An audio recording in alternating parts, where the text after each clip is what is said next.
जी, इस टाइम मैं तरलई इमाम बारगाह के बाहर मौजूद हूँ, जहाँ आज जुम्मे की नमाज़ में एक ख़ुदकुश हमला हुआ। उस ख़ुदकुश हमले में तकरीबन 30 से ज़्यादा जानों का बताया जा रहा है कि ज़िया हुआ और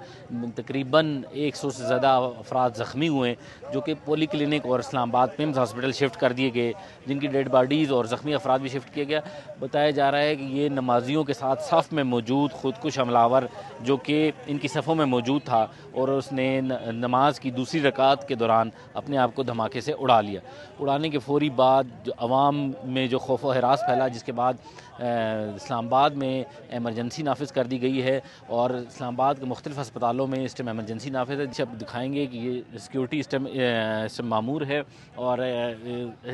सिक्योरिटी ने इसको अपने हिसार में ले लिया है और इस टाइम तकरीबन इस वाक़ये को तकरीबन 2-2.5 घंटे हो चुके हैं और बताया जा रहा है कि जो डेड बॉडीज़ हैं इनमें बढ़ती जा रही हैं।